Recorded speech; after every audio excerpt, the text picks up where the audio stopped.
Hello, hello, hello, testing. There we go. Okay, I think I'm audible now. Good God, I almost had a heart attack. Alright. No, well, the air was slightly better, and it's just gotten a hell of a lot worse in the last few minutes. There is indeed a miasma, so. Well, welcome to the second half of this absolute nightmare. We are, of course, looking at the last half hour of John Pageau's Anthropology of Mysticism, rather. I guess we'll take a few minutes before we get in for people to sort of sidle into the audience, and we can chat a bit about the first half hour and any questions that came up in relation to that. In fact, let me actually pull up the original stream, because there were some questions that were interesting. Or some responses, I should say. And no, in answer to your question, dystrophysicist, no word from Mr. Pageau since yesterday. So, we had a few strange responses. I won't read the names yet, I'll just read the responses themselves. So one person said, so I really like Jesus, I spend more time than I care to admit reading and studying texts that I hope will help me to better understand Jesus. Is there any reason to study Kant and Hegel instead of Walton and Heiser? I actually don't know who these people are, if understanding Jesus is the goal. Well, it depends. If you're looking for anthropological or historical material that will tell you about the historical man, then no, Kant and Hegel are probably not the way to go. But I'm assuming that you probably are of the position that Christ is in some way connected to God, and if that is indeed the case, then you are going to understand that aspect by reference to philosophy, not to history. Because, of course, at the end of the day, the gospel accounts, whether you regard them as history or, like, history proper in the sense of things that actually happened, or, tall tales or what have you, they will they will be particulars about a particular person.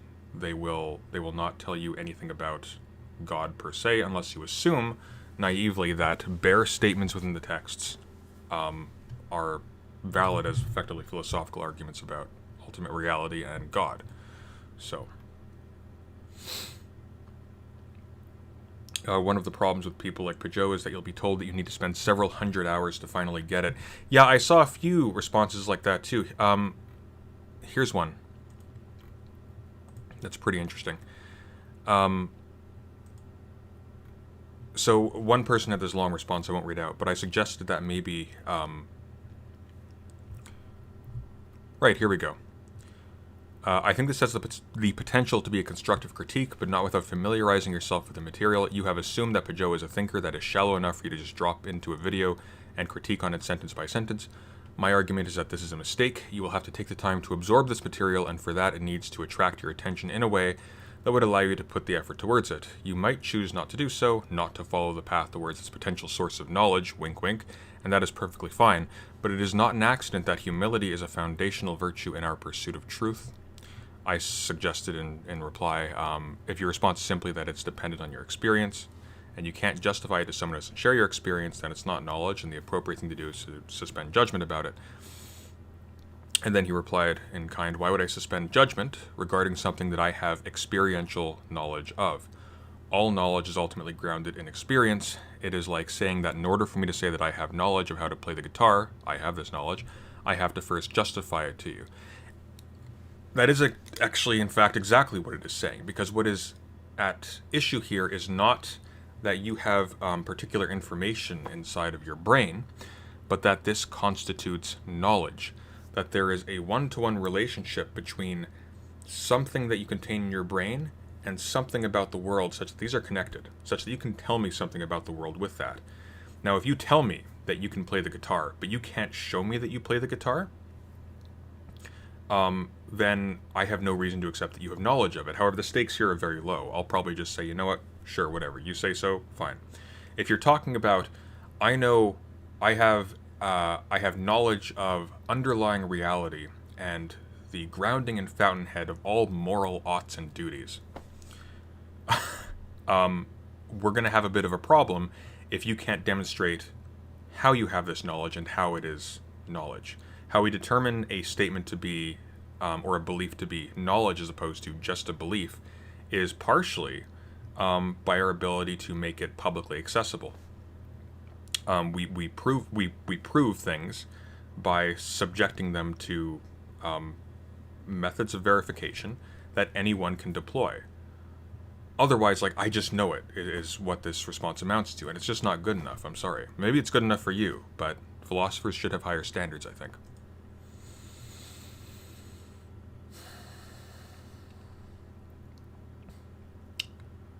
That's his problem, because it takes several centuries for him to express his simple points with sophisticated semantics. The problem with this isn't that... It's not that his material is so hard to grasp. That's the mistake. It's not that he's speaking absurdly. We know what he's doing. We see what he's building off of. He's giving us a picture, what amounts to a picture, and he is building a theory off of the elements of the picture. And we'll see more of this as we get in, I am sure, because the first half hour is basically nothing but this. But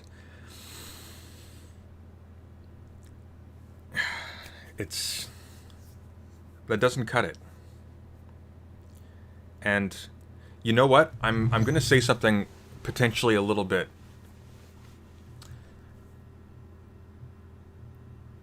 I have a strong sense in my head when I watch these things that I am watching material by the most ardent atheists in existence. Which seems like a strange thing to say, because we're talking about someone who is trying to sell us on a mystical, God-centered approach to ontology. But I don't think that you determine that somebody takes something seriously by the extent to which they talk about the thing. I think you determine whether or not somebody takes something seriously by how careful they are when they're talking about the thing. Let's pretend, for argument's sake, that Jonathan Pageau is giving us medical advice, and he was doing so without using the same standards of reasoning that he was telling us about God and about the soul and about ultimate reality in this video. He would be excoriated mercilessly for it. Why? Because we all believe very much in the consequences of doing that kind of thing badly. The absolute lack of any concern whatsoever for doing philosophy about God carefully is astonishing to me when these people are trying to say that they actually take this stuff super seriously. This is the center of their lives. I will not, as almost a rule, talk about this stuff without having really good reasons to, because I take it seriously. Whereas Pageau doesn't seem to have any problem just riffing off of a picture. It tells me that at bottom, he doesn't really believe what he's saying. I don't mean to say that I think he's consciously lying, but I don't think he really takes it seriously because there are no stakes for him. He doesn't care if what he says is wrong, and he offers basically nothing to verify what he's saying. He just throws quotes at you that just introduce ever more elements that are themselves underdetermined, in the hope that in the resulting mess, the thread is so buried that you don't notice that there was actually no coherent chain of continuity within the argument.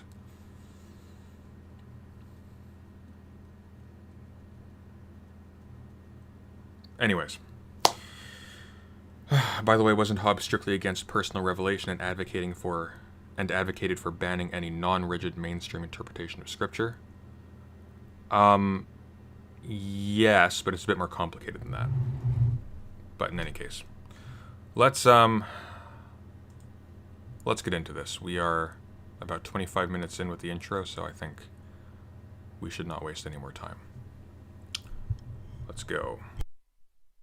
they're moving out already. They're moving out of the heart. And when you move out of the heart, you encounter, just like when you move out of the holiest place of the church, or if you move out of the temple in the Old Testament, you find veils and you cover yourself and you move out. And it happens right away in that first moment in the story of Genesis, where you see that, you see the structure of everything right there.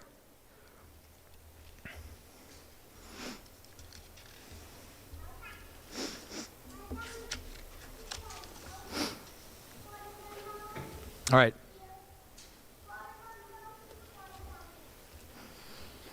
And so this is probably, St. Nicodemus is a later hesychast, but I think that this description is a very beautiful description which kind of brings everything together in terms of what I'm talking about.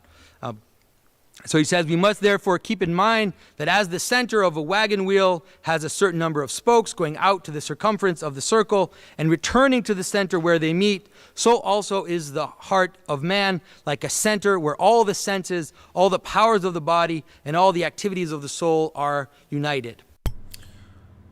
Again, nothing given to sustain this picture. We're just going back, we're just reiterating it in a million different ways, but we're never justifying it. Keeping in mind that this isn't just a statement about the experience of being a rational being in the universe, or maybe even being the only rational beings in the universe. This is also telling us something about the universe itself, and it's doing so without any justification. None. It is only beautiful. And frankly, philosophically, I don't even regard it as beautiful. If it's undermotivated, if it doesn't actually get you to a better understanding of a thing, it's quite ugly to me.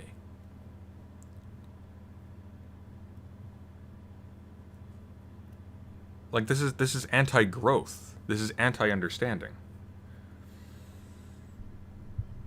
And again, like, I have to be very careful here. I haven't read St. Nicodemus of the Holy Mountain. Maybe there is an extensive body of work in which this is encompassed, wherein this is actually a substantive statement. But we're not reading St. Nicodemus of the Holy Mountain or that work. We are looking at it in the context of a talk by Jonathan Pageau. And its meaning in this context is different than in the context of that original book. And in the way in which it is being used here,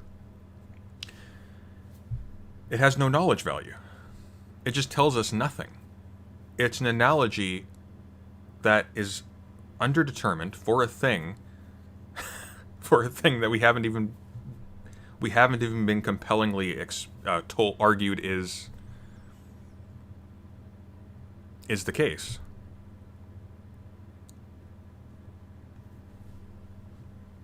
Like the heart of man. So also is the heart of man like a center, where all the senses, all the powers of the body, and all the activities of the soul are united. Okay, but what is the heart of man? Oh, well, it's you see how it just gets, it's just circular. It's just, well, it's at the center. Well, what is it? Well, it's like the center of a wagon wheel. Well, what do you mean by that? Well, it's like, and on it goes. And so then this is this basic idea that I'm telling you about, this idea of the center and periphery. So a person has extensions, right? We have thoughts, we have feelings, we also have our body, we have desires, we have all these elements about us. And the purpose of the Christian mystic comes to be to enter into the heart. And by entering into the heart, just like if you think of a wheel, what happens to the spokes of the wheel when you get closer to the heart? They get closer and closer together, and then finally they fuse into the center of the wheel. And as you move away from the heart, the further you get from the heart, the further and further away are the spokes from each other as they are from the heart. And so Father Stephen yesterday talked about this notion of moving away from being into non-being. Right? This moving away from being into non-being is exactly that. Because it's not that things stop to exist. Nothing stops to exist. Right? That's not how God created the world. Things don't stop to exist. But things will fragment, will start to dissipate, will start to fall apart. And you can see it. You can imagine that a wheel that becomes so big, at some point, from one spoke, you can't see the other one. You don't even know that it exists. And that's how someone can become just a passion, right? Someone can be completely taken over by a passion, or completely taken over by an aspect of themselves where they think that that's all that they are, because they're so far from their heart that they can't see anything else. All they can see is that one passion which has led them far, far away from their core.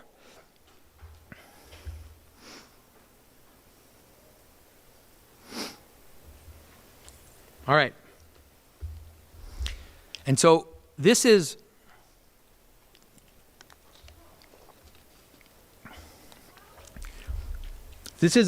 like an image of a person, you could say.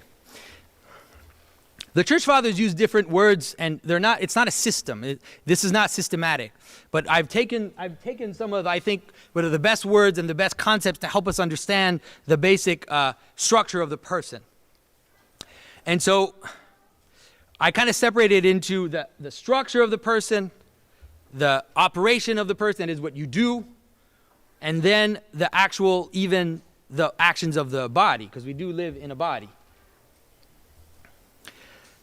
And so the way that the fathers understand the person is that at the center of your center of center, you have the grace of God in you.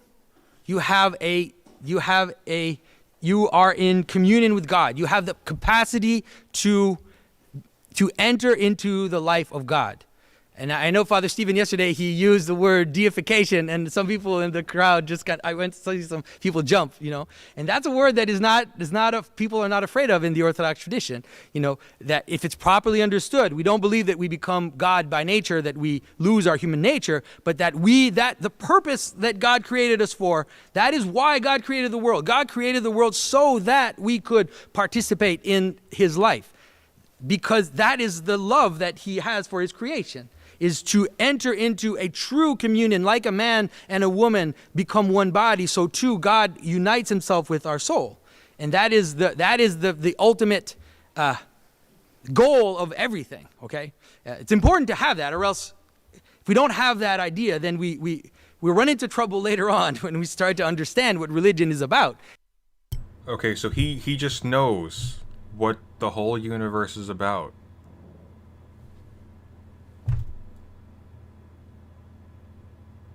She just knows. And what was this list? What was the point to this? This is so random. Like, what is this thing? The divine grace, the spark, theosis, looking at what?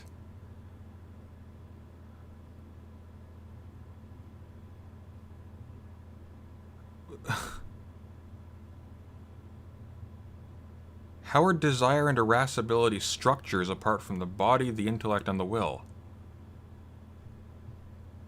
Like, what is this? This is so arbitrary.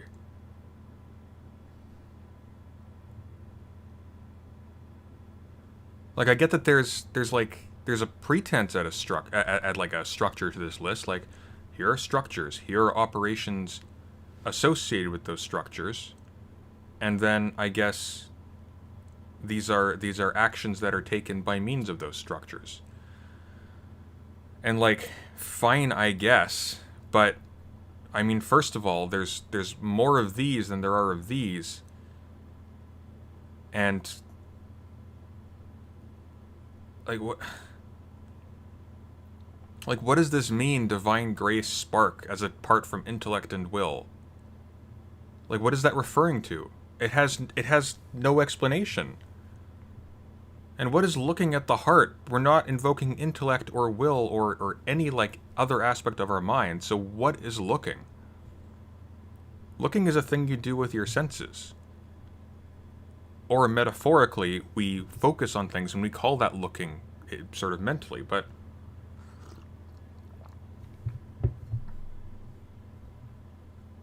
it's frustrating because in so many words he said effectively nothing. He just declares things. Sometimes we kind of have to take it on faith, for a while. But then we do have, I think that everybody sometimes does come in contact with the nous. Sometimes they don't know that that's what's happening. We have sometimes these intuitions, these little spark, these little wake up moments when you kind of see. I think we jumped ahead a little bit. Let's go back. It really is about transformation of the person to enter into God. And so the fathers talk about a capacity that we have, which is the nous, which is the intellect. It is the capacity to directly intuit the presence of God. It is above, and it's hard because we don't very often have access to that anymore. Our world is the enemy of this capacity. The entire modern world is there to extinguish the nous as much as possible. So it's very difficult. Sometimes we kind of have to take it on faith for a while, but then we do have, I think that everybody sometimes does come in contact with the nous. Sometimes they don't know that that's what's happening.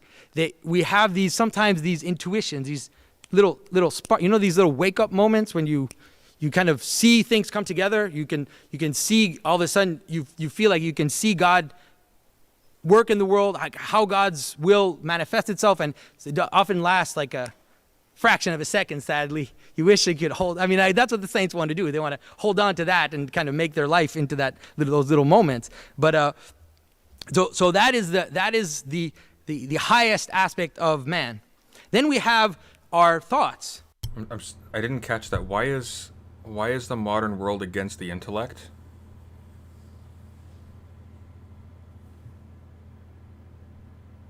We have never in human history had as much access to educational and informational material ever. Like,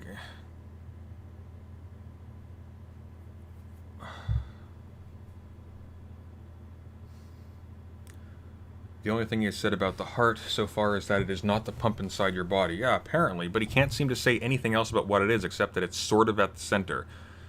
But it also, isn't any of the stuff that's actually at the center of us. And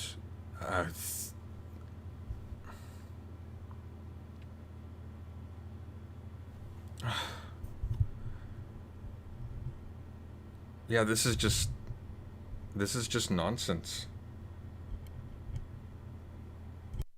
Right? Our imagination, our will, all the things that modern person thinks is the summity of a person, let's say.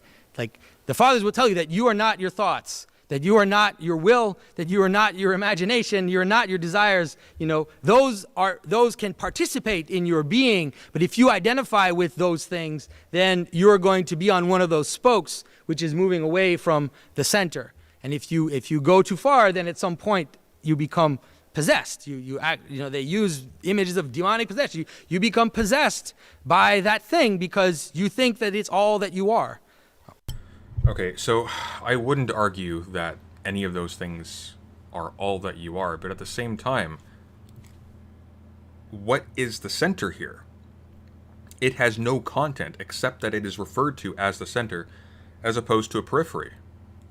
But he hasn't actually linked any of these things together. There is no actual center established here. And he hasn't established it as anything more than just a matter of degree. Like,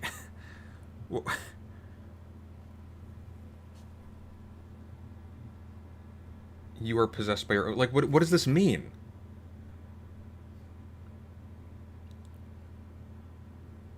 Like, what am I supposed to be taking from this as a viewer? Like, I'm trying to understand what the actual value is here, and I'm at a loss.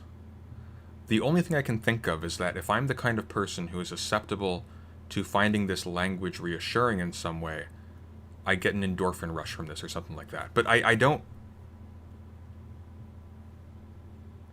This doesn't tell me anything, because it doesn't actually link anything in my experience to an explanation.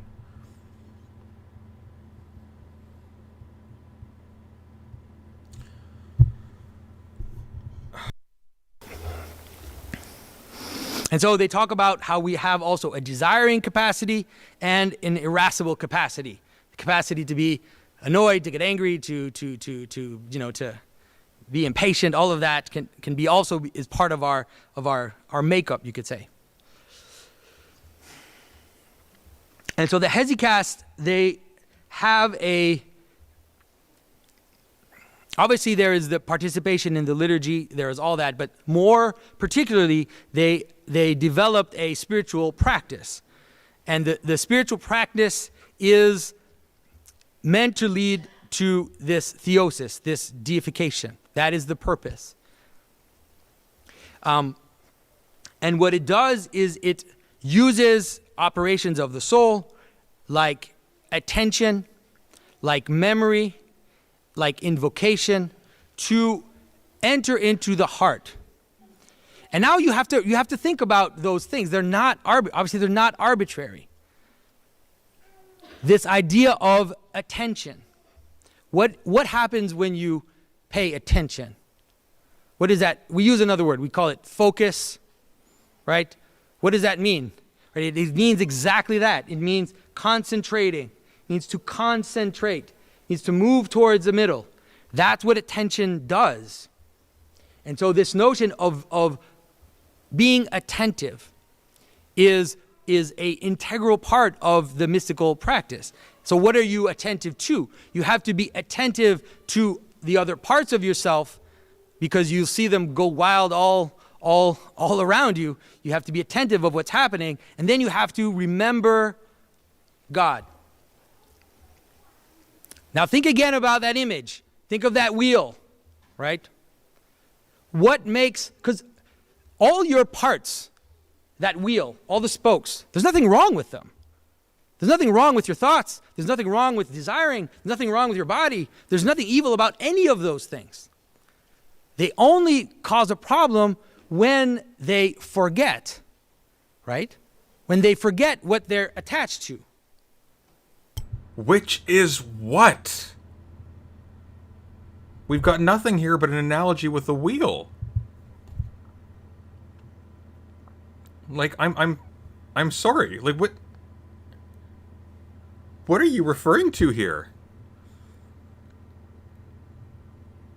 Like, even when he's talking about, like, focusing, well, what's focusing?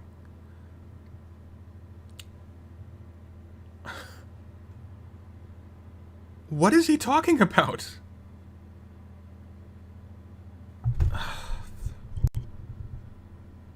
And remember God. What does that mean? You can't just say stuff. Like, it has to mean something.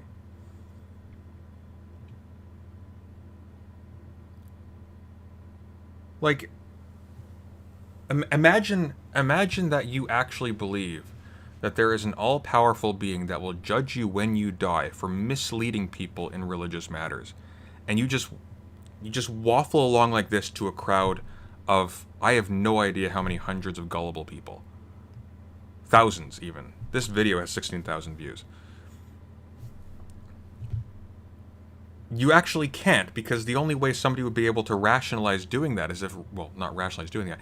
The only way somebody would be able to bring themselves to do that is if, at bottom, they didn't actually take it all that seriously.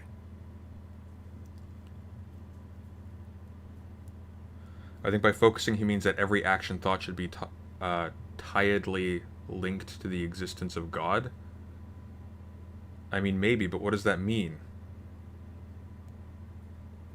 Like, you see, like, this is why it's important to establish solid foundations before you build, because this is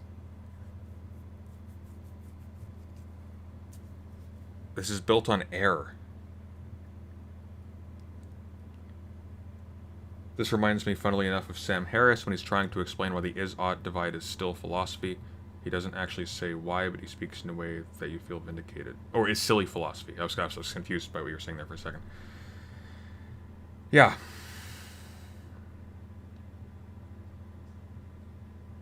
I'm going to be criticized for being harsh and prejudiced against this guy, but, like, he's not saying anything. And I'm going to be totally honest with you. like, I'm not optimistic that he's gonna have it in him to actually discuss this, because he knows that he's safe at 126,000 subscribers. He doesn't need to build anymore, and he has an audience, and he knows that talking to me, well, he stands to risk his reputation and, well, a tiny bit of his reputation. I don't think the people who follow him generally have much in the way of philosophical standards.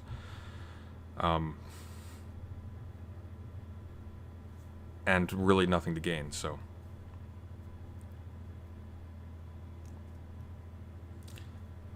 But, like, he's giving us nothing to work with here. It's just a picture, and he's justifying the picture with another picture, and he's justifying that picture with another picture. And eventually, he's just using a different rendition of the first picture. And that's memory. Memory is the capacity to stay connected to something when you're in a distance from it. So you... No, it's not. We aren't connected to things by memory. Our memories don't connect to things. In fact, our memories over time dissolve into misrecollections. Like, if you go back to your childhood home, there are going to be things that you misremembered. Like, no, that's not how that works. You remember your origin. You remember something that you didn't even participate in. You remember as you remember and Sorry, to be clear, when I say that him and his audience don't take this stuff seriously, I don't mean in the sense that they don't have an intensity about it. What I mean is that at bottom, they don't exhibit the fear and the carefulness around a dire topic that we exhibit when we're talking about things like medicine, right? Why? Because we believe with concrete certainty that there are serious, imminent consequences to getting medicine wrong. I don't think that when you actually examine these people's behaviors, you're going to find that they actually take the claims of the Bible concerning their duties to God and to their fellow man seriously. I think that ultimately it's deployed therapeutically, and yeah, his audience are just putting what they already know into the blanks. You're bringing your own meaning, and what you get out of it is completely arbitrary. Yeah, basically. And obviously the ultimate act of memory is communion, which is, let's say, perfect memory, where even though we are eating bread and taking wine, even though we are in a church in the 21st century, the memory is so perfect that we are completely also united to that which we're remembering. That we are completely, we are also participating in that moment where Christ gave his body and his blood. We're united to that. That's a poetic redescription of the fact that you vividly have in your head a picture of that event. But Jonathan Pageau does not have a memory of the Last Supper. He wasn't there. So what is this? Even assuming that this unsubstantiated claim that memory connects us to concrete things in the world, which it doesn't. Memory is a thing contained in our minds. It is not a thing in that links us to actual things through time and space. It doesn't do that. But even assuming it does, Jonathan Pageau doesn't have a memory of the Last Supper. He may have many memories of reading about the Last Supper, but that connects him, at best, to a reading in a foreign language to the Last Supper itself, to the participants of the Last Supper themselves, of a report about the Last Supper, at best.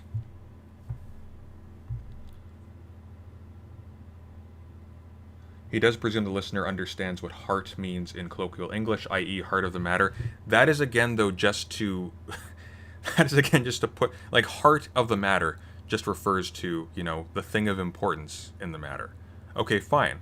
I'm perfectly happy to accept that there is a thing of importance with respect to all of the different things that he's talking about, but he has gone no distance whatsoever in terms of explaining what that is. And yet he wants to talk about it as if it's something particular that we need to focus on.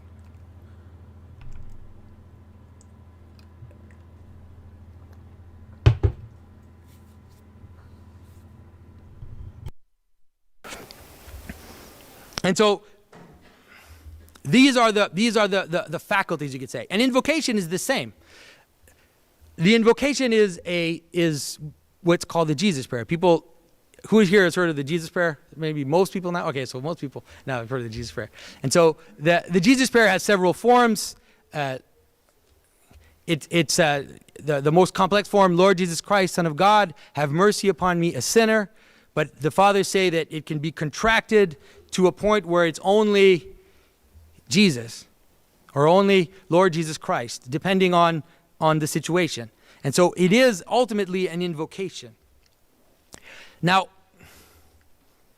this is, if you think again about this wheel, right? Think about this idea.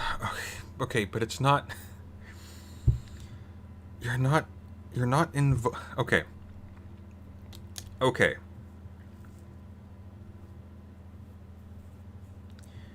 What does he mean by invocation here? Does he mean in the sense of when you contract it down to just saying the name Jesus, you are invoking something of the character of Christ? Or does he mean that you are invoking the event of the original prayer? Because the fact that it is contracted and altered in its meaning and content thereby, because there is an alteration in meaning when you contract something, and you to the point where you remove actual content from it.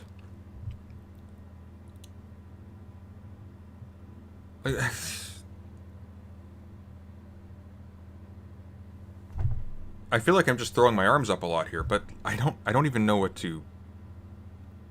There's so little here to even respond to. The only way this can be cleared up is through a conversation, I think, because to be clear, Jonathan responded to my first video viewing of his Is Christianity Revolutionary video, or Christianity is Not Revolutionary.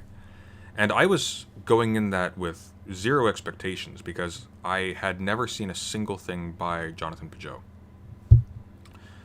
And it was terrible. It was nonsensical. It was, frankly, just bigoted against people who attempt political change. And I called it as such, and he commented in the video, and we had a brief exchange, and I mentioned that somebody in the comments had suggested that we have a chat to clarify what he means by all of this, because he seems to think that I treated him unfairly. And he said, fair enough, that he wasn't into wasting his time with an uncharitable conversation. Like, okay, fine. So I'll tell you what, I will go through, and he recommended this video to clarify his meaning in the Is Christianity Revolutionary video. I was like, okay, I'll tell you what, I will go through this on stream. It will take a considerable amount of time, and then if you feel like you've been misrepresented, we can have a chat about it afterwards. And I think that's fair. So this is what he is endorsing as an explanatory mechanism. And it's explaining nothing. I'm going to leave this having wasted 3 hours of my life because there is no content here. He needed to explain what specifically was meant by the heart and how that represents a microcosm of the position of human beings in the cosmos. And he hasn't done that. He has simply shown us a circle, and then he has shown us a bigger circle, and then a bigger circle, and then a bigger circle, and then a smaller circle, and then a medium circle. He's just showing us different pictures of circles going, look, they're all the same. It's like, I know they're all the same. But you need to, like, you're the only thing your analogies have established is that circles have something in common with each other, but you haven't linked any of these circles to something concrete. The initial thing you were supposed to explain, you haven't actually proved that it's a circle. I wonder if I'm sorry if my stomach's grumbling so much. I was super overheated earlier. I wonder if you put him to reproduce his speech with the exact wording, would he be able to say it from heat to... I don't know what that means. Yeah. Anyways, at the risk of sounding invidious, I don't think he's going to have the guts to have a conversation about it. I don't think he has the integrity to.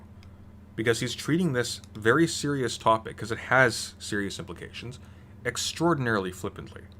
Like, even when he's talking about human faculties, he's not looking at his notes. He's not being careful to make sure that he is saying things right, so that he's not confusing his audience. He's just banging on the table and drawing pictures, and kind of making it up as he goes in a lot of ways. Like, this is awful. This is basically just spirit science for Christians. It's not. This isn't good. Also of the invisibles. In the Bible and in any traditional way of understanding, that is what names are. Names are, if you name, once something has a name, it has a being. If it doesn't have a name, it doesn't have a being. Okay, a name brings things together. Wait, so he's a nominalist? Well, this is a horse of a different color. Hang on. No. How... You're going to invoke invisible beings, but you're going to say that things don't exist if they don't have a name? What does this mean? I thought somebody said he was a Platonist.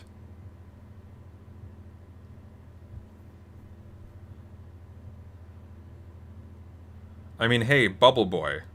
Like, I mean, it's in your name, right? Like, you're all about circles. I know that's probably a little hard to get, okay? So Adam names the animals. And by naming the animals, he participates in their... Oh, hey, Dave, look who's come crawling back. ...capacity to have meaning. And so we have to understand that unless something has some meaning, it let's say it splinters, right? It splinters into infinite detail. Once you have a name, well, you can experience it. You can experience it in your life. You can experience the difference, let's say. I always tell people, like, if you're sitting on a bus and you're surrounded by strangers, right? And then someone you know walks into the bus. What happens? Where does your attention go? Right. That person will glow. That person will shine. They'll stand out like a beacon. Everybody else is just gray, and then all of a sudden that person stands out, right? And that's because you know their name, okay? And knowing their name is not just a technical thing. It means you know who they are. You know their being. You have encountered them. You have been at least somewhat in communion with them to a certain enough so that you recognize them, right? And so this notion of invoking a name is really this capacity to be in communion with something. To know something is to invoke a name, you know. And if this is so kind of understood that even in like popular superstition, if you go to like, if I lived in Africa for several years, this idea that you should not reveal your name to certain people was very important, because if you reveal your name to the wrong people, then they have power over you because they know you. And so this is a very, very deep, it's a very deep understanding of how the difference between something which has a name and something which doesn't is that you have this communion with it. No, you. if you assign a name to a thing, and you remember the different characteristics and the qualities of that thing that you have named, then you are able to identify it as that thing in the world after the fact. But that's from the perspective of a distinct subjectivity, right? That's not a question of being. The thing you have named hasn't changed in its being. It has simply been specified and marked by you. You've attached a sign to it.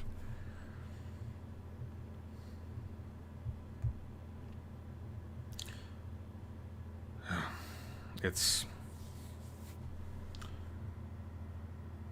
like, okay, like, sure, if we take maybe things in the world only have significance. Well, I mean, it's built into the word significance, but maybe the way in which we as human beings divide the world up into different parts, that is a purely nominal set of distinctions. That's just, we've simply named things that way, and we've become accustomed to naming things in certain ways, and therefore these things have a concreteness in our social life. Like, fair enough, but that doesn't tell us anything about the things in themselves. Like, the person you've named, or the person whose name you've learned, would not exist less because you never met them. But that seems to be sort of where he's going with this. Are these the guys describing the nameless ones who run the world?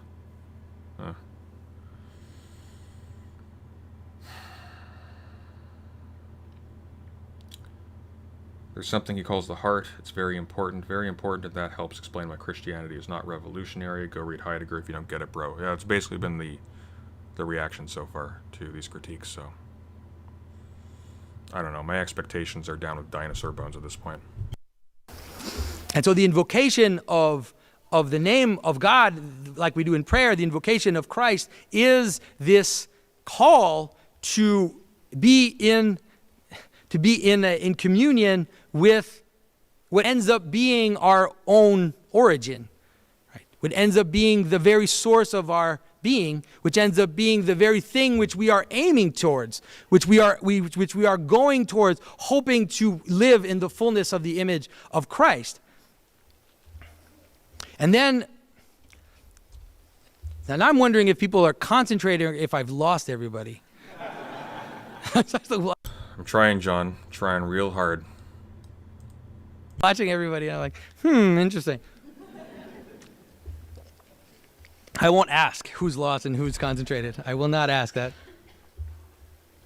All right, so I'm going to go quickly over this last part. But I think it's important to mention, and because the hesychast also had a physical practice, right? And it was the repetition of this prayer. Often it was a looking down either at their center, looking at their heart, sometimes looking at their navel, and then they would also time their prayer with their breathing, and they would talk about entering into the heart and compressing even the air as you breathe in, compressing it and pushing it down into your heart. Wait a minute. Pushing the air down into your heart. So we're talking about, okay, pick one. Are we talking about like the center of all of our capacities and faculties? Or are we talking about a literal corporeal center?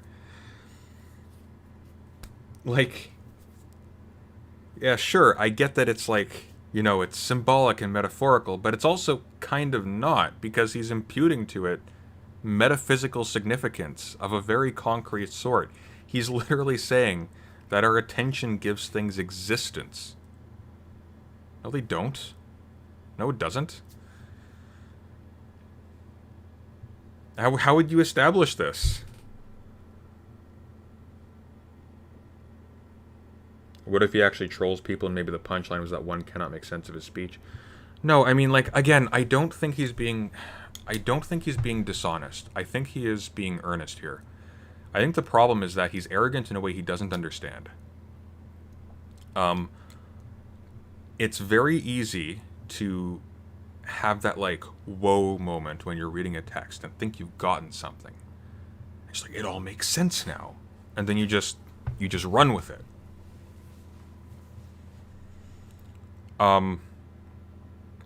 That's something in philosophy you really don't want to do. Because that's kind of it's a conversation ender. It's like, guys, it all makes sense now. We'll just refer everything to this model, and it will all make sense, and we'll ignore the stuff that doesn't conform to this model. Because that's what you end up doing, is you just excitedly start, cherry picking for things. You're looking for wheels.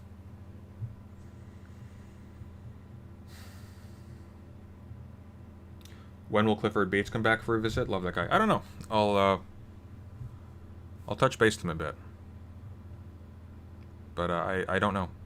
He's busy. He has a new job. So.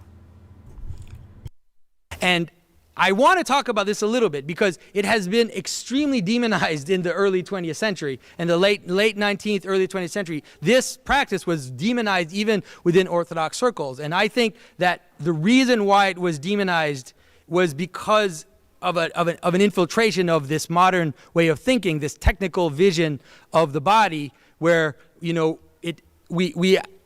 don't understand that these embedded microcosms that I'm telling you about, the fact that all these structures fit into each other, also includes the body. The body is not excluded from that.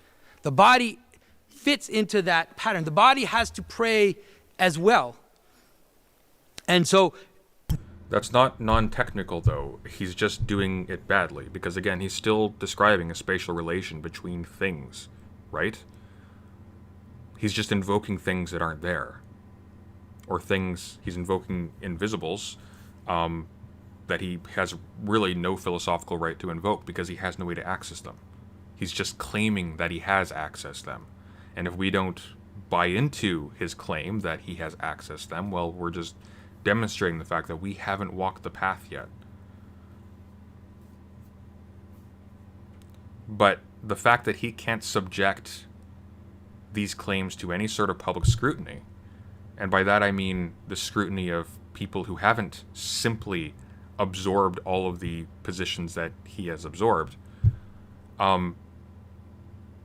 belies the very statement that this is knowledge, because he hasn't verified it. He could be delusional. He wouldn't know. There is no test he can put it to.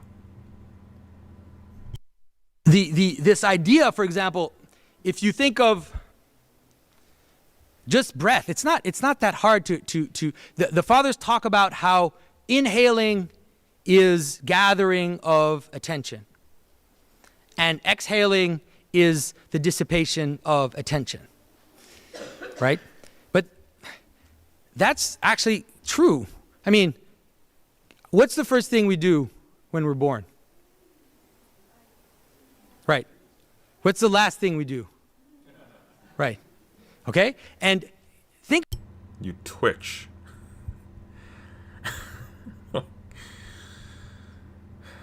Think about when you're... most people have experienced it. Who has experienced concentrating on something and realizing that you're holding your breath? Right? There's nothing arbitrary about the practice that the fathers developed. There is something entirely arbitrary about because you have bodily associations with different forms of attention, that therefore you are in fact literally gathering in attention when you inhale. Like, no, I'm sorry. I feel stupid saying this. Like, I'm not the one who said the word actually. He did. That we do, in fact, concentrate when we hold our breath, right? And the expire.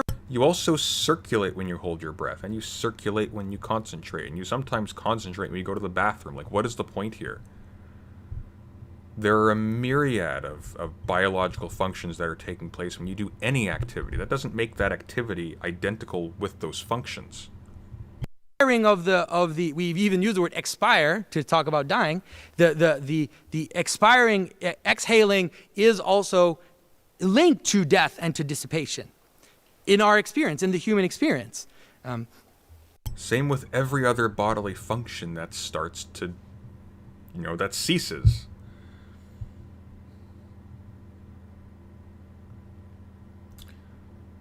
Isn't this like the line in the gospel in which we are not allowed to put God on trial to test him? He himself says that that technical views are polluting. I mean,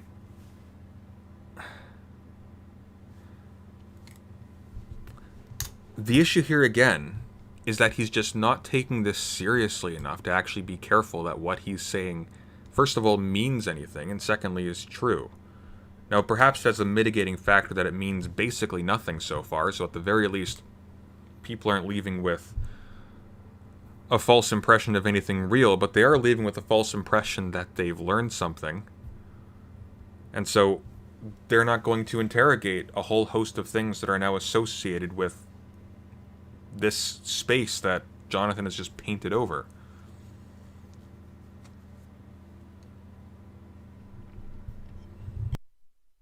If you think about this idea of gathering, so now think of this wheel, right? Think of the wheel that I told you about. Think of the spokes. Think of the wheel. And think of this notion of gathering all of those spokes, connecting them to the middle, bringing them into the center, right? Now, think of the creation of Adam. How was Adam created? I bet it's going to be with wheels. It's like that, does anybody watch Greasy Tales? There was a recent cartoon he did that was really good. It was on Nordic aliens and like woo stuff. Like the whole spirit science thing. He's following Ashtar, this Nordic alien in a blue suit. And he's giving this monologue at the beginning like, how have I done this? Crystals. Why have I done this? Crystals. I was raised on crystals, to believe in crystals. Like, just replace that with wheels. So Adam, God gathered the dust of the earth, right? Gathered into one place. And then what did he do? He blew air into Adam. So that's the shape of a human person. That's it. It's a balloon. A balloon is round, like a wheel. Right? This gathering in and this breathing in, that's what makes us human. And it has to do with this capacity to attend, right? The capacity to remember, and then to be that unification of heaven and earth.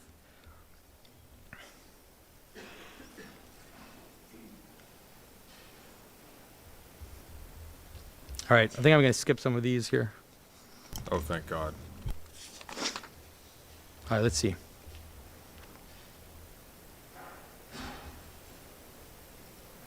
All right, this is the... Someday you could make bank with an ASMR channel, no lie. I'll think about it. A part of me is kind of like I enjoy ASMR stuff, so I know it's not pornographic, but I feel like I'm making porn, When we talked about this notion of dissipation, so this is St. Gregory of Nyssa. Liability to death, then taken from brute creation. Now remember this image of heaven and earth, okay? So taken from the material world, let's say, was provisionally made to envelop the nation created for immortality. It enwrapped it externally, but not internally. It grasped the sentient part of man, but laid no hold upon the divine image. This is really important, by the way, to understand the problem of this notion of the fall and what exactly is the fall. The mystical tradition of the East has always contended that the image of God, that spark, never went away.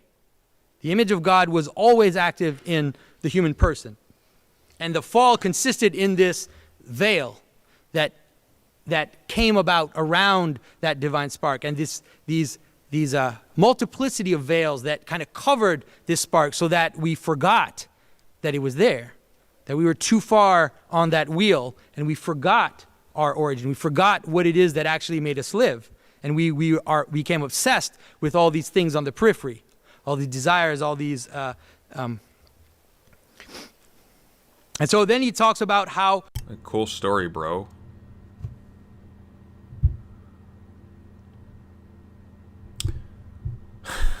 Like, this is just a story. There's nothing to compel this. The sentient part, however, does not disappear, but is dissolved. Disappearance is the passing away into non-existence, but dilution is the dispersion again into those constituent elements of the world of which it was composed. So, your sentience doesn't disappear, it is simply dissolved in into the constituent elements of the world of which it was composed. So, like, this is... I'm sorry, Gregory of Nyssa, I haven't read your book, but this doesn't make any sense. The stuff, the constituent elements of the world are not sentient. So, if if sentience is emergent, say, from a certain arrangement of components of the world, and those components are broken apart, sentience is gone. It's not dissolved. It's not merely dissolved. Its existence was predicated on that particular unity. So, if that unity is gone, then no, sentience isn't just like in bits all over the place. No, sentience is gone. It's sort of like saying, no, the fire's not out. We've just poured water over it and scattered all of the ashes to the winds. Like, no, that fire's gone.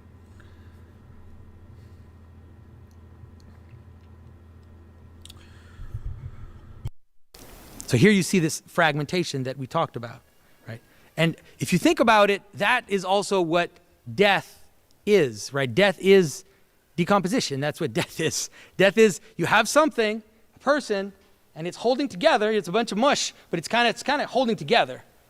And then at some point it starts to break down, and the elements that constitute it start to pull away from each other, and that's death.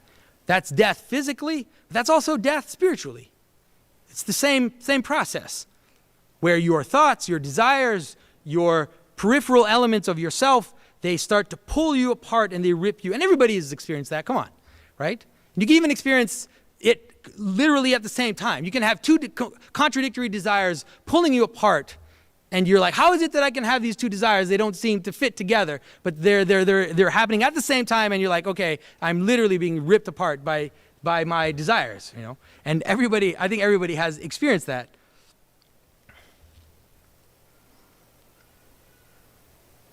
So here's this image that I told you about of the creation of man and the breathing in.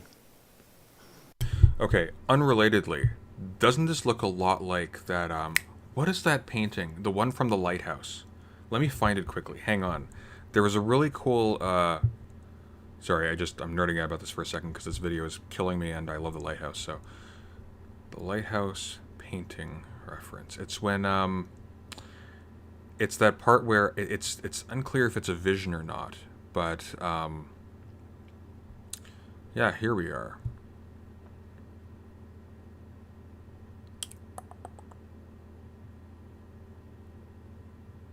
Now, what is it called? Hang on.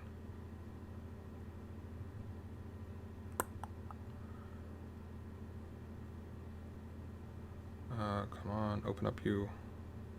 No, don't be like that.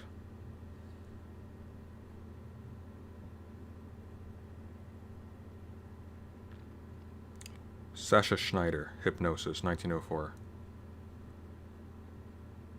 I thought there was a painting that was based off of. It wasn't, that looks almost...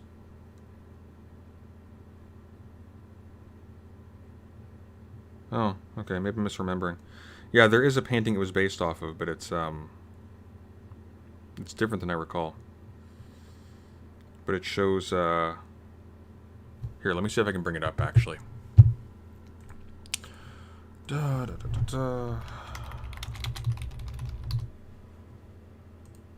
just wondering if there's inspiration there. No, I don't want a painting of a lighthouse. Painting reference, here we go.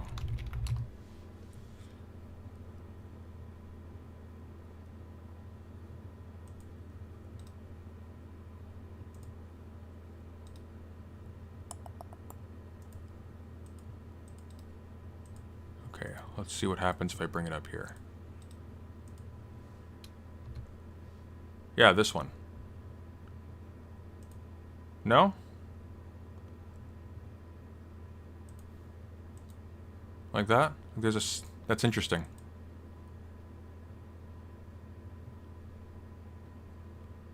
He's just getting his hair dried. Anyways. enough of that.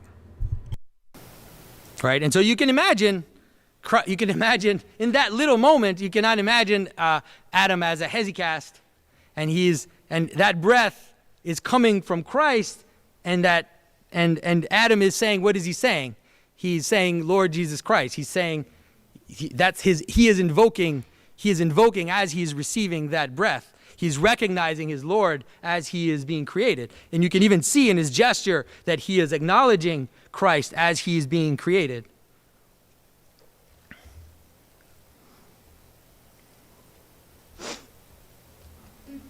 Yeah. Here. I'm going to let you read these. So. All right.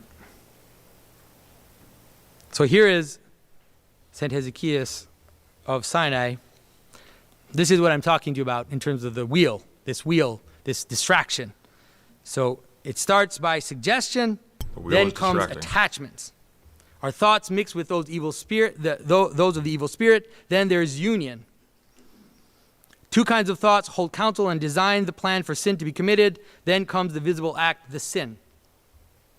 If the spirit finds itself in a state of attention and sobriety, and by contradiction and invocation of Jesus Christ prevents the imaginative suggestion from developing, it does not have continuation.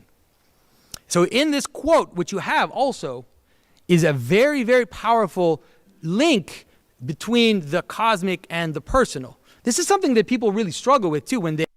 Hang on. We'll let him continue, but let's wait a second here.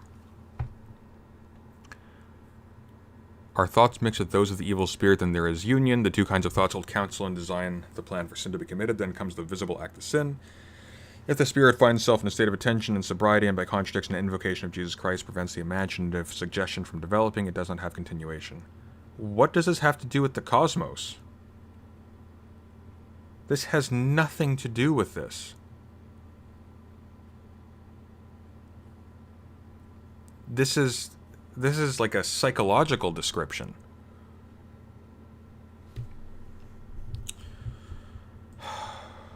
Struggle with too when they read the fathers, I think. But once you understand the quote, which you have also, is a very, very powerful link between the cosmic and the personal. This is something that people really struggle with too when they read the fathers, I think. But once you understand the idea of the human person as a microcosm, all of a sudden this whole problem of demons becomes less complicated, because the idea that there is a cosmic version of your passion, you could say, that there's a cosmic version of your sin, and you mingle with that when you're moving toward in that direction.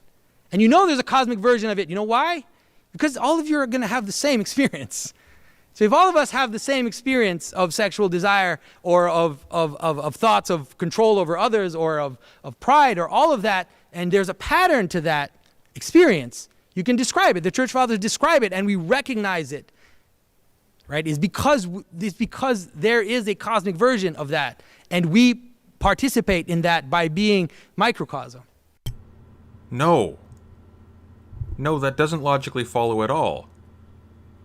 And even in the material world, like we see it. First of all, I mean, the assumption that everybody has the same experience is unverifiable, because we don't have access to people's experiences. Now, people report their experiences often in similar ways, but we have no way of determining whether or not these experiences are actually of the same kind ultimately. But more to the point, the bare fact that people have experiences in common doesn't mean that there is a cosmic version of that thing identified. I mean, he seems to suggest when he's invoking demons. Well, let's be super generous here, and let's not assume that he's discussing it in terms of an agent. Maybe just that there is this sort of Platonic form of vice or something like that. Well, I mean, on the one hand, now you have the issue of God creating evil embedded in the cosmos. That's one thing. But leaving that aside, it just doesn't follow. It just doesn't follow. Like, it could be that, like, you could have a hybrid theory. So you have certain, certain values in some sense concretely constituting the fabric of reality. And then there is a material in the world that conforms to those values, and that it can be configured in certain ways, that those values permit certain configurations, but that doesn't necessarily mean those configurations are themselves embedded in the cosmos. It just means those configurations allow of a variety of patterns, but it doesn't mean that those patterns have any permanence beyond their instantiation in the moment.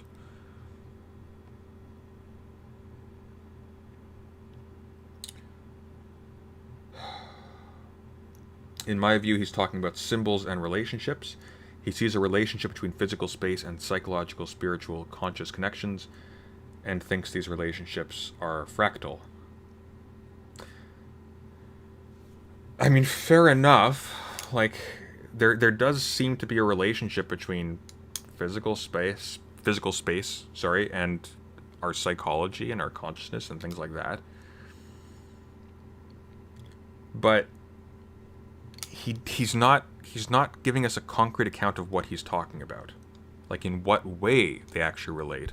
He's just drawing pictures of how we might describe a relation and just treating that as if that counts as an explanation of the particular he's discussing. But it doesn't. Like, I don't know. Like, what if I tried to explain politics, and I just showed you pictures of circles. Like, politics is like a circle. Things get more intense the closer you get to the center. It's like, okay, the center of what? Right? Now, incidentally, that's actually an easier thing to sustain because the word politics itself actually has connotations of a circle. It comes from an ancient word for fortress. That's why when you look at the Acropolis in the center of Athens, right? The name, it's literally in the name, Acropolis, the fortress on the height. So the political ultimately has to do with, it doesn't have to do with that today, of course, but the term comes down to us from that which pertains to the fortress. So it's, it doesn't work. Like, here's the leap. He will talk about a thing in the world that stands in need of an explanation. He will introduce a picture that doesn't explain it, and then continue to elaborate on the picture so you forget that there was no actual connection made between the initial picture and the thing he was seeking to explain. And we are now 52 minutes into that, so.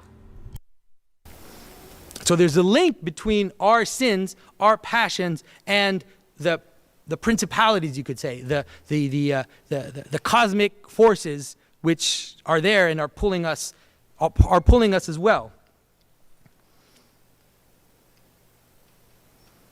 Okay, so they're actual cosmic forces that are pulling us. Like, the connotations of this are obviously very misleading at best. Because when he says cosmic forces, what he means is, like, let's say sexual desire, say, it's not just in here, it's also out there, except it's not. It's not. If there were no human beings, it wouldn't be there, right? And us experiencing these things doesn't put it out there. It's still here. All right.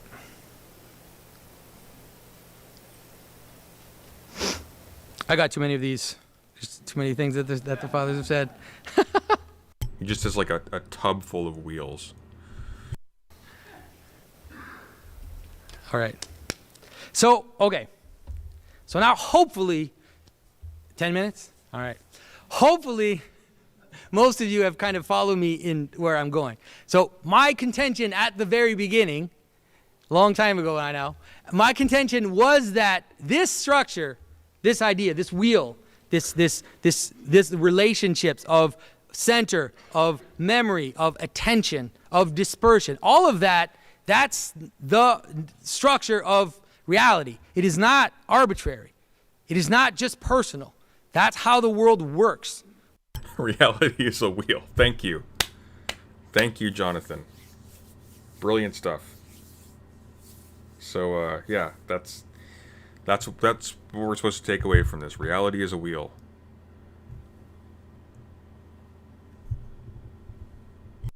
Okay? So hopefully I want to show you a few things that will help you to see that it's there. Okay. So I want to look very quickly at the story of the prayer at Gethsemane. Okay, what's the first thing you see? Wheels. Wheels. Look, wheel in the background. Oh my God, they're everywhere. Wheels. Sorry. So, and they went to a place called Gethsemane, and he said to his disciples, "Sit here while I pray." And he took with him Peter and James and John and began to be greatly distressed and troubled. And he said to them, "My soul is very sorrowful, even to death. Remain here and watch." And going a little further, he fell on the ground and prayed that if it were possible, the hour might pass from him. And he added, and he said, "Abba, Father, all things are possible for you. Remove this cup from me, yet not what I will, but what you will." And he came and found them sleeping. And he said to Peter, "Simon, are you asleep? Could you not watch 1 hour? Watch and pray that you may not enter into temptation. The spirit indeed is willing, but the flesh is weak." And again he went away and prayed, saying the same words. And again he found them sleeping, for their eyes were heavy, and they did not know what to answer him. And he came the third time and said to them, "Are you still sleeping and taking your rest? It is enough. The hour is come. The Son of Man is betrayed into the hands of the sinners. Rise, let us be going. See, my betrayer is at hand." And so look at the image. The image helps you to see what I'm talking to you about. And so there's a mountain, right? The Mount of Olives. And so this is this structure, right? This is the mountain which goes up to. Okay, I just want to I object very strongly to this sentence. The image helps you to see. Okay. From where did the image come? Where did we get the image from? The image did not project itself out from the text. Somebody read the text and then made a visual representation of what they saw in the text. And the image doesn't help us to see what the text is referring to, because we're not seeing what the text is referring to. We are seeing what one person was inspired to make by reading the text. And that's a very different thing. That's not a photograph. That doesn't look anything like those people. That doesn't look anything like that place. And again, like, it seems petty, right? Because anybody else, you could be saying, well, he's speaking loosely, but he's saying something fairly valid. Like, a picture can help you sort of understand, or maybe give you a new way to understand a narrative. And it can sort of help clarify it for you. It's like, fair enough. But he's, in all seriousness, trying to argue that the image actually links your understanding of the text to an understanding of the cosmos, or it actually confers upon you an understanding of the fundamental relations between things in the cosmos. And he has tried to argue that mankind is the heart of the cosmos itself. Well, I say he's tried to argue it, but he hasn't actually presented a single argument whatsoever. He has simply said mankind is at the center of the universe, like the center of a wheel. It's okay. Explain this. How do you know this? Well, think of a wheel. Okay. The human person is like a wheel. You have an inside and you have a periphery. You have like your senses and these little particular things that you do, but they all connect somewhere. So, okay, fine. Now link this to the cosmos. Well, imagine a wheel. Like it's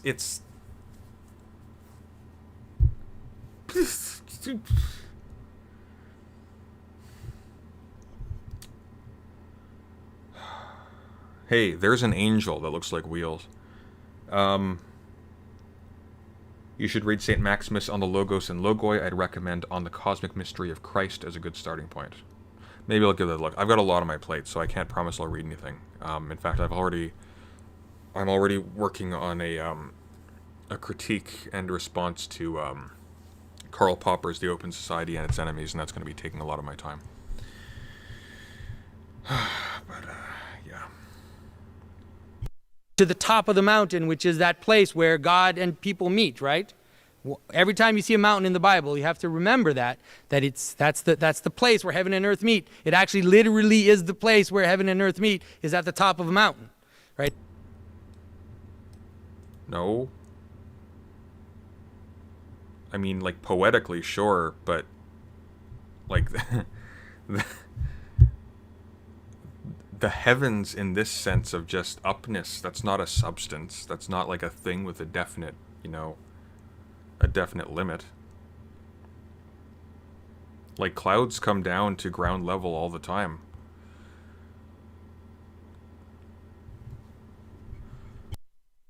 Right? This is based on human experience. It's not arbitrary, because it's actually what, if you go, the experience of seeing the sky, the higher you are, the closer you are to it, And so Christ leaves the disciples below, and he... Wait, so is he implying that God is literally up? Like, he knows that the earth is a sphere, right? Like, there is no actual up. Like, where up is actually facing in like solar, in spatial terms, is changing constantly. He tells them to do what? He tells them to be attentive. I'll use that word instead. He says, watch, be attentive, stay awake. Don't be distracted. Don't sleep. Right? In Christian symbolism, sleep is always akin to what? Death. Right? Don't. Well, hang on. No, sleep isn't akin to death. Death is akin to sleep. And it's a one-way comparison. These are very different. So in the story where Jesus heals or resurrects the dead girl, he tells the family to go home, your child is, or I can't remember, was he in the house, or is this when the person came to him? I think it was a Roman soldier. But he either said go home or like calm down, whatever, your daughter is only sleeping. Death in that respect is treated as sleep. But sleep is not comparable to death. Death is a punishment, right? In Christian theology. You suffer death as a consequence of sin. You definitely don't suffer sleep. Don't sleep. And then he says, so that temptation does not come to you. And you think, it's very strange. All those things are actually very intuitively right, but it's kind of strange that all those things are kind of brought together, but they're exactly right if you understand what I'm talking to you about. So he leaves all these disciples on the edge, and then alone he goes up, and what does he do? He submits to the Father, right? He accepts what he is there to be. He accepts what he is there to do, and he doesn't do it without difficulty. He doesn't do it without sacrifice. He does it in tears, but that's what he does. So he becomes, he's for our sake. He's obviously, the Logos doesn't change, but for our sake, he shows it that he is what he is there to be. That he is entering into the space that he is meant to be. He's already entering into that space where he will be sacrificed. And so you have this consolation of heaven which comes to him, which is amazing. So he goes into the mountain, goes up to the top, goes into that central space, and the disciples on the edge, they are not able to stay attentive. They're not able to stay awake. And then he received this consolation. So it's a cosmic version of that story.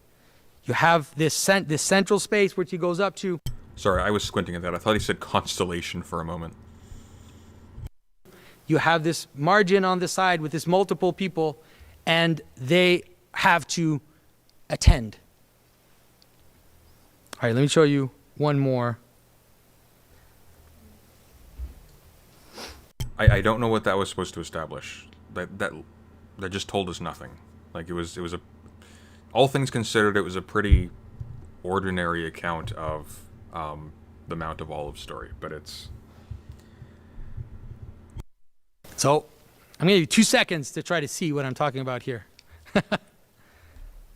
Okay.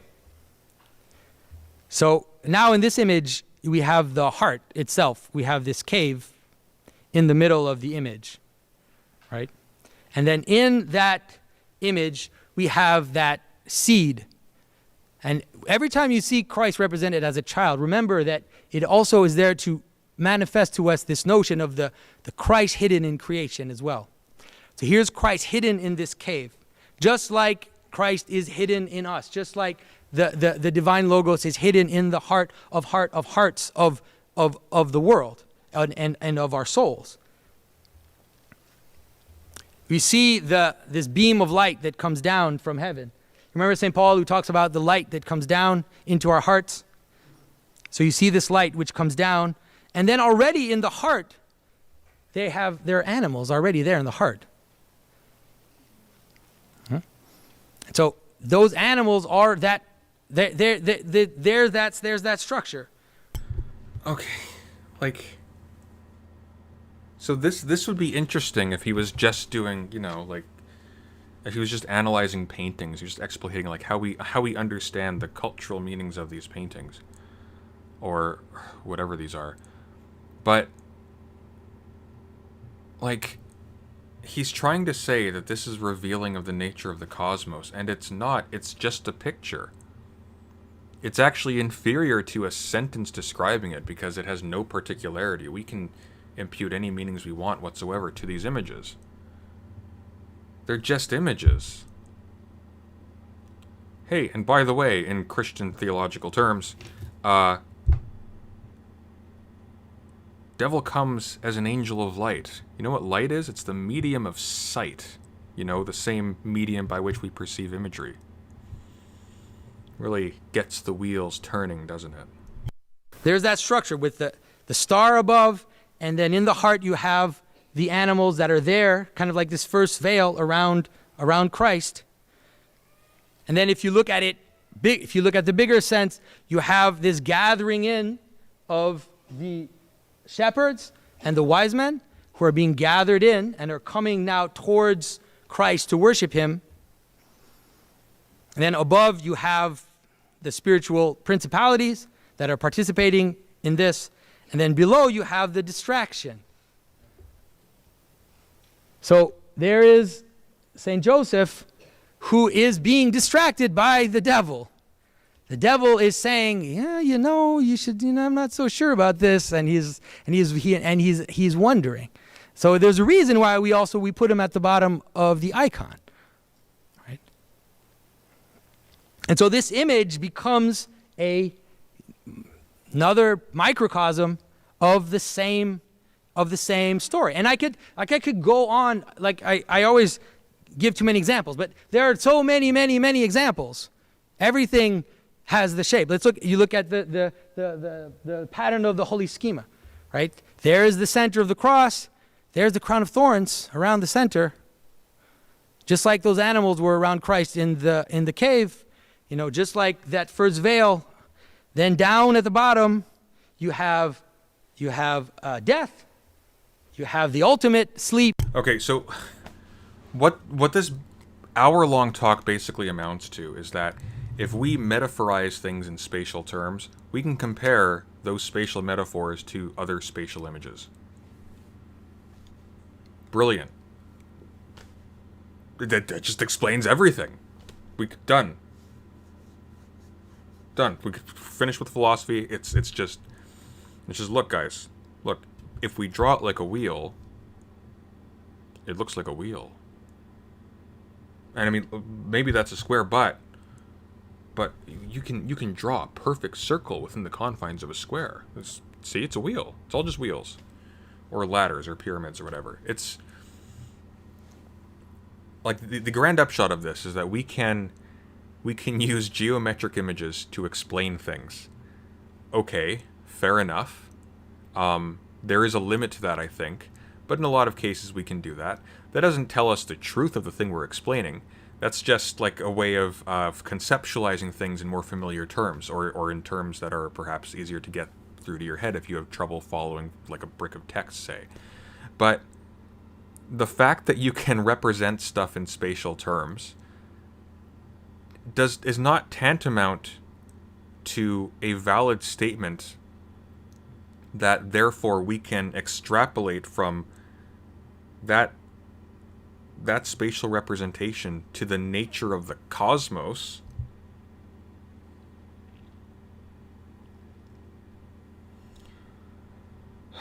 He does not see them as metaphors. This is not philosophy. Yeah, but I'm trying to treat this as not just garbage, right? Like, it doesn't matter how he sees them. The account here is incoherent.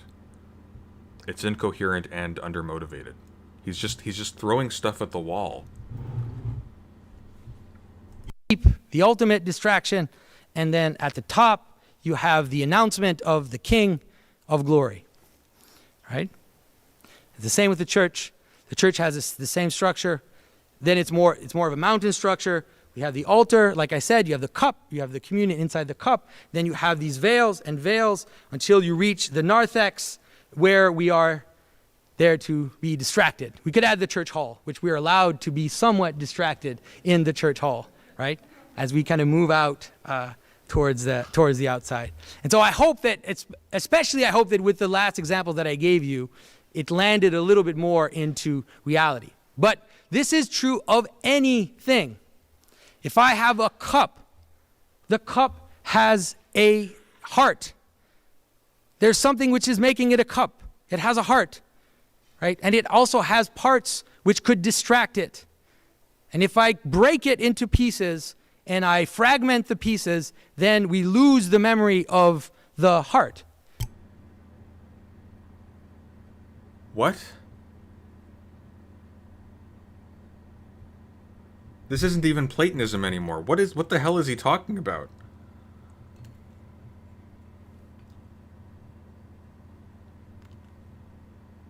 What is he even talking about? Like, in Platonism, the idea is there is a perfect pattern to which things in the world can approximate, right? And then you can have configurations of these shapes to make things in the world that we can assign, names to. But ultimately, things are identifiable more or less insofar as they assume the form of these sort of primal forms. Literally, like the word idea comes from the Greek eidos, which means form. But he's locating it in the thing itself. And he's not doing it like in Aristotle, where you have hylomorphism, where you have a combination of form and matter. He's doing it to inanimate objects.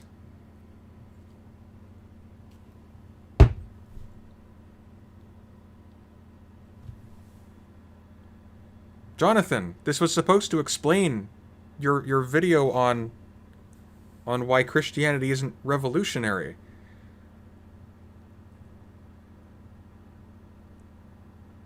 I mean, really, if we're being super literal here, Christianity is super revolutionary because it's all about wheels, apparently.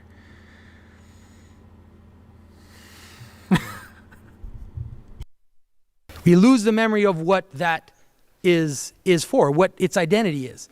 And that is just, everything is like that. Everything has a core, has an identity, has a logos, everything has parts, and those parts have to be connected to the middle, have to remember it. That is just the shape of, like I said, it's the shape of reality as we experience it. Remember who you are. Like, what is this? They did open heart surgery on a cup. Oh, God. Hey, we had the distributist in the audience earlier. I wonder what he thinks of this.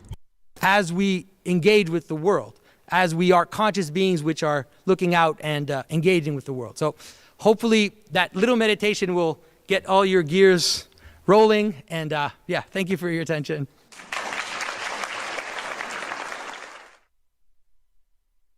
Okay. All right. So,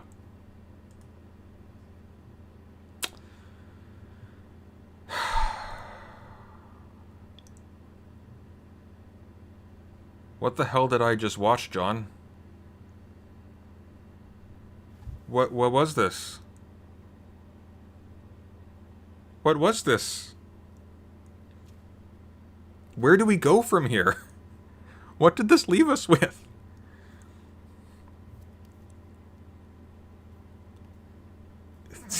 It's not turtles all the way down, it's wheels all the way down. Actually, there's a child's toy that's like a turtle, but it has wheels instead of legs.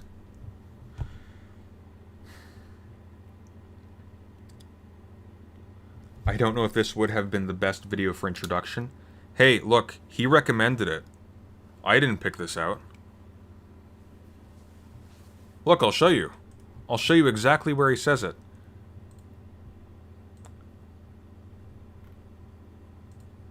Jonathan, this wasn't my choice. Here. Hang on. No, get off my screen. Nobody likes you. There we go.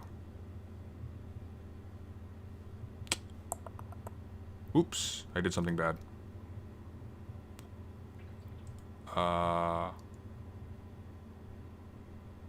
Okay, how do I... let's open a tab. Let's go. Boop. And then, what am I looking at here? Okay. Did I just accidentally close my stream?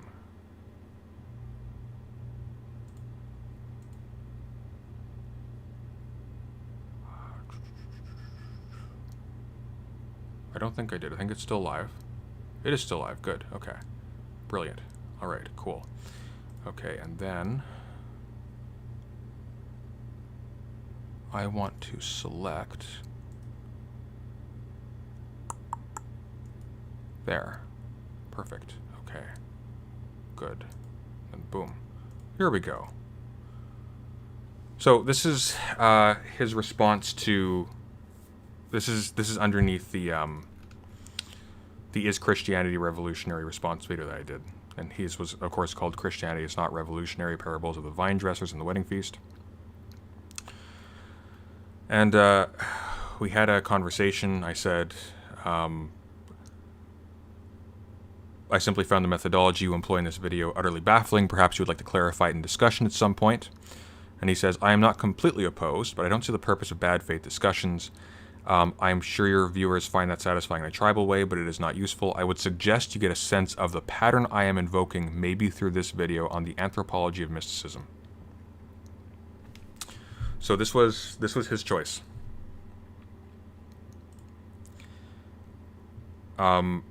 He thinks that this has explanatory value. I wouldn't even touch this otherwise. But I told him, like, here's a compromise. I'll watch the video as dispassionately as possible, and I will take notes. I have been taking notes, such as it is. If you have any objections to my interpretation of your work, we can discuss that. So, Jonathan, if you think you've been treated unfairly, if you think that my responses to your arguments didn't get at their heart, then we can have a discussion about it.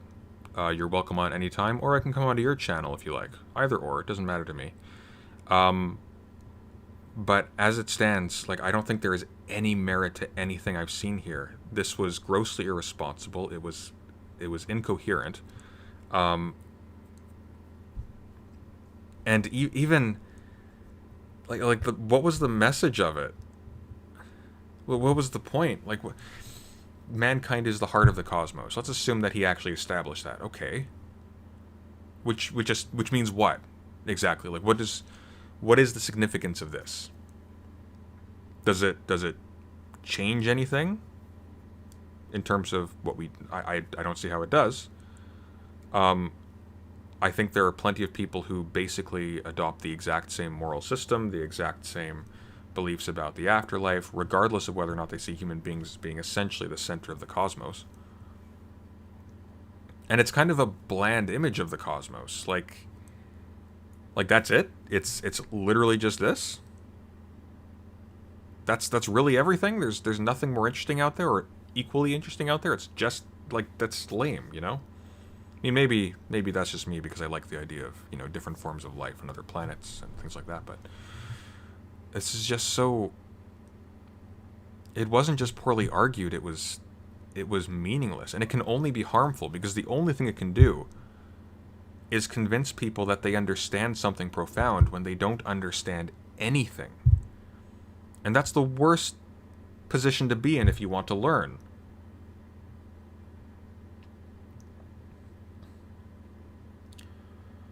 Only someone who could find a heart in a cup could find President Sunday bad faith. I wish. But, yeah, so Jonathan, Professor Pageau, I actually don't know what his credentials are, if any. I'm sure he's a fantastic artist, but as a philosopher, I find you extremely wanting, and I think your output is extraordinarily vacuous and irresponsible. So if you want to challenge me on that, you are welcome on any time. But for myself, I am quite satisfied that there is nothing here. So, yeah, we'll, let's call it a night.